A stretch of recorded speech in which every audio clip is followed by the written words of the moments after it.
Hi, friends. Welcome to Race to Rise podcast, a place where we discuss bite sized wisdom nuggets with easy to follow practices to live a better life. I am your host, Mital Patel, a parenting junkie, Ayurveda enthusiast, and an advocate of conscious living. Hi. So, what are we talking today? We're talking about resilience, or how can we raise resilient, confident, and a happy child in the current reality, in the current world, right? So I believe, or we all know, right, that we all are different, we all are unique, including our child. Even though we're all connected through blood, we all possess different personalities because we all are different. And due to that, we all deal with pain differently. It's when we recognize this, our perspective and the empathy increases. And for the empathy and the resilience, these are the skills and the values that we need in our kids' life for them to be resilient, confident, and happy in their life. And I believe out of everything, resilience is a big part of the perspective and empathy. And we really want our kids to have these values as part of their life, because indirectly, if we are more resilient, then we become more empathetic, and ultimately we are more happier. And it's like one of those, the value virtues affects the other virtues, right? It's like a whole cycle. So as a parent, it's not about, I believe as a parent, it's not about showing the resilience, but it's about teaching resilience. It's about teaching reflections, because no one, including our kids, wants to be told to be resilient or wants to be told to do something. But through example, we can inspire them to do something in life. And the best way to learn is actually through experience and, seeing someone going through. For example, I like to give examples a lot. And so, for example, let's look at, imagine we're in the park with our kid, and suddenly he or she just trips and starts crying. What do? We literally just, our reaction or our response is we rush to their rescue, and then we take them into our arms and we try to comfort them.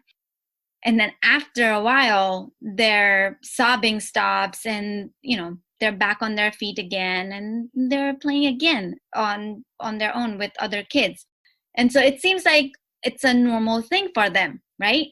But as parents, our parental instinct is always attempt to avert any pain or failure of our kids, because we don't want them to feel like they're losers, or we don't want them to be deprived of something or feel that they lost.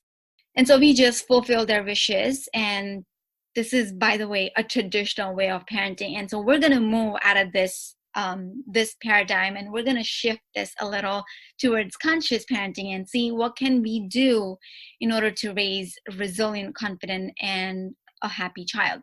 Because when we rush for the rescue of our kids, the irony in this is, if we want our kids to learn about the deeper aspects of life, like coping skills or emotional resilience or creative thinking, and the ability to collaborate with others, then we have to let them face their minor setbacks and, let them fail at something.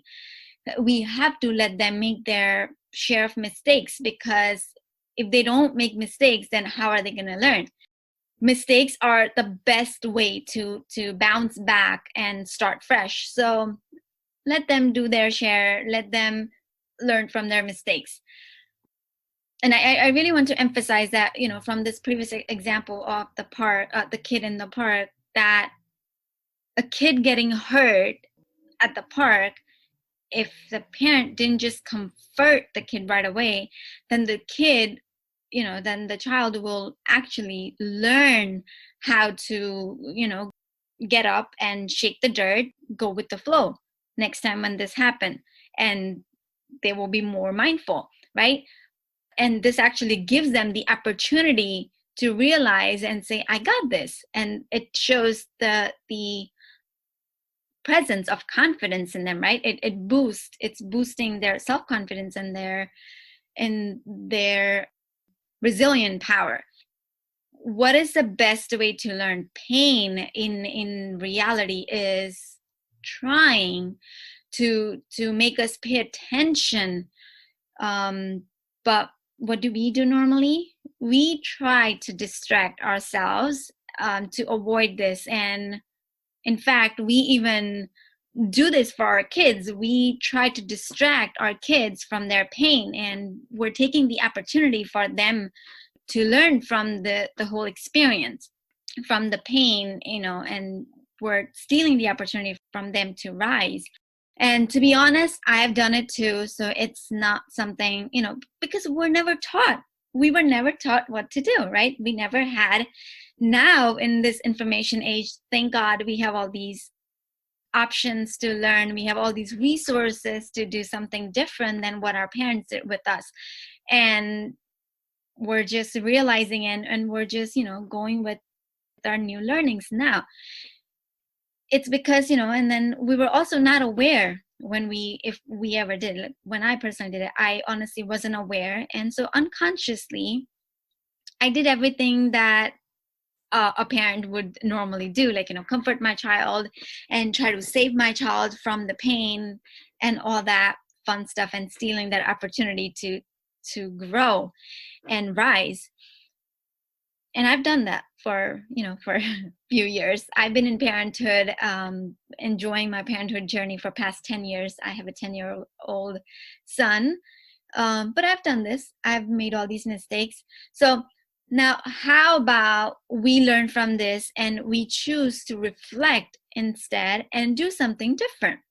Because we all know that we cannot be with our kids for a lifetime, right? So we definitely want our children to be able to handle the setbacks and the hardship and the failure, so that someday when they come across the challenging situations in their life, they can handle and create the solution for themselves. And so these challenging experiences are the ones that can teach them, and even us in our life. These experiences are the ones that teach us to learn and grow, and they help us bounce back to be a better version of ourselves. And same goes with our kids. It would help them bounce back and be the better version of themselves. And to be honest, let me share you this. To be honest, kids know how to do this very well, because resilience is our inherent skill. We're all born with this. We all have this skill within us. It's just, due to our worldly influence, we all lose out along our journey and our path, and then we start building it again when we realize that this can really help us. And we've got the best responsibility right now to help our kids preserve their resilient power, instead of just stealing that opportunity and then later on helping them build. Let's just help our kids preserve this skill set instead. So how can we preserve this skill in our kids? And I really want to talk about some of the ways that I have tried, and you guys can try it too, and we can help our kids utilize this important skill in their life to be happy and to be more confident. And so I'm going to share 3 ways to raise the resilient, confident, and a happy kid. My favorite, the first one, is modeling. We parents need to I mentioned this already earlier, but I really want to emphasize again that we really need to allow our kids to struggle, create challenges, and, literally refuse to solve every problems for them. As long as they're not involved, there's no danger involved, let them deal with their own mess. Let them go to the natural consequences, because this is how they're going to learn. And this is the best way to teach resilience during difficulties. What we can do is we can be around them, but keep our cool, right? Be calm. And if they make a mess or make mistakes, let them handle, let them fail. They'll learn, and they'll learn that it's also part of life. We all make mistakes. But I'm not going to leave you up to, just with that. I really want to give you some practical steps that you can practice with your kids. And so step number 1 is we need to examine our kids' feelings during this whole setback, or the challenging situations that they get in. What we can do is we can examine their feelings and acknowledge those big emotions and make them feel that they're heard and they're seen, right? Then step number 2 is we don't want to intervene all the time, because as a parent, like I said earlier, we always want to just step in and help them, soothe from this difficult situation, because we're so into our being a parent at that time that we can't see our child crying, right, when they're struggling. But letting them struggle a bit helps them learn, and that can lead them to solve their own problems. Then step number 3 is audit our own behaviors. Very important that we need to audit our own behavior, because kids mirror us. They see. And so because of that, we need to observe, how are we reacting or responding when they're in trouble or when we are going through a certain difficult situation. We need to check with that. In short, what I'm trying to say is being resilient parents ourselves first is what plants the seeds of keeping the resiliency in our mind and in our kids' mind. Like they say, action speaks louder than the words, and it applies beautifully in our scenario, because when we're trying to teach our kids, they see what we're doing. So if we teach something else, but if we're modeling something else, then they're not going to follow. So it's the best way to teach our kids is by modeling, by doing it ourselves. Then step number 4 is accepting your own mistakes.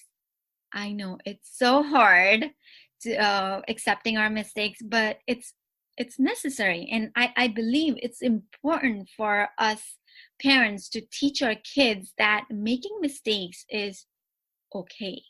It happens. As long as we learn and see what can be done the next time the same situation or similar situation arrives, we're fine. It's important to make mistakes. Otherwise, how are we going to learn, right? So if something happens with you, if you made a mistake, make sure you explain what happened to your kids without making any excuses. And then explain, what did you learn from the whole situation, and what could be done going forward, right? You really need to showcase that mistakes are okay, but you also want to showcase that what can you do with the whole mistakes. So this is my favorite way of raising a resilient child and teaching them resiliency, because basically what we want to do is we want to choose connection over correction, rather than just jumping and correcting our kids or their mess. We can let our kids connect with their mistakes and their difficult situations, and let them learn and fix it, right? Create their own solution. All we need to do is just be there for them and support them and guide them. So I hope that helped. And one of the other second way my another way of doing this, practicing how to raise kids, confident kids, is I believe that we can teach our kids to be resilient, confident, and happy by teaching them how to reflect. I learned this in my coaching, and I when I practice this with my kids, with my 10-year-old, made a huge difference. And there are a set of questions that I'm going to share with you guys. And so if your kids are old enough, you can you can help them get out of the situation with these questions. And so I have 5 questions that I'm going to share. Number 1, what is the one thing that you valued more at this time? So we're talking about the whole difficult situations with our kids right now. So we're going to ask them, what is that one thing that you valued more at this time? Second, what is that one thing that you value less at this time? Then what have you learned from this situation? What is one positive thing that came out from the situation? And what has negatively impacted you that you would like to or you need to work through? And these are the 5 set of questions that you can ask your kids, if they're older, of course, for them to reflect on this. That way, when the next time similar situation arises, they know how to learn from the situation, because it's all about reflection. We don't want to teach our kids what to think, but we want to teach them how to think. So these are some of the questions that can help them how to reflect on the difficult situation and then move forward. One of the other favorite way is pausing the praises. Very hard for us parents to do, because we all want to praise our kids and we all want to appreciate our kids. But too many compliments and appreciations messes the fact about expectations. Because when we compliment too many times for little things and appreciate our kids, this actually gets our kids used to of getting their feelings validated. So then they actually end up, growing, and where they depend on other people's validation, and will then always, seek positive feedback to feel valued themselves by others. And, these praises and appreciation in return can actually harm our kids more than benefiting them. So we really need to put a pause, and we really need to, sit back and also reflect to see what we're doing. So I hope these ways have helped, would help you, because they have helped me tremendously. And I can tell that, my 10-year-old enjoys the process of reflecting. He knows what he needs to look for, and he knows that he doesn't need other people's opinions or validations for, to feel himself valued. And so this is it. I really hope this helped you, and this helped you to raise a resilient, confident, and a happy child, and also have provided value for you as a parent to model and, to mirror the whole set of skills for your kids, because I believe that kids are great imitators, and we really need to give a good set of values and virtues and skill set for them to mirror us. Thank you for listening. That's it for this week's episode of Raise to Rise. Be sure to sign up to our email list at risewithmittal.com and join us again next time for more wisdom about life, kids, and everything in between. I am Mittal Patel, wishing you happy raising and rising.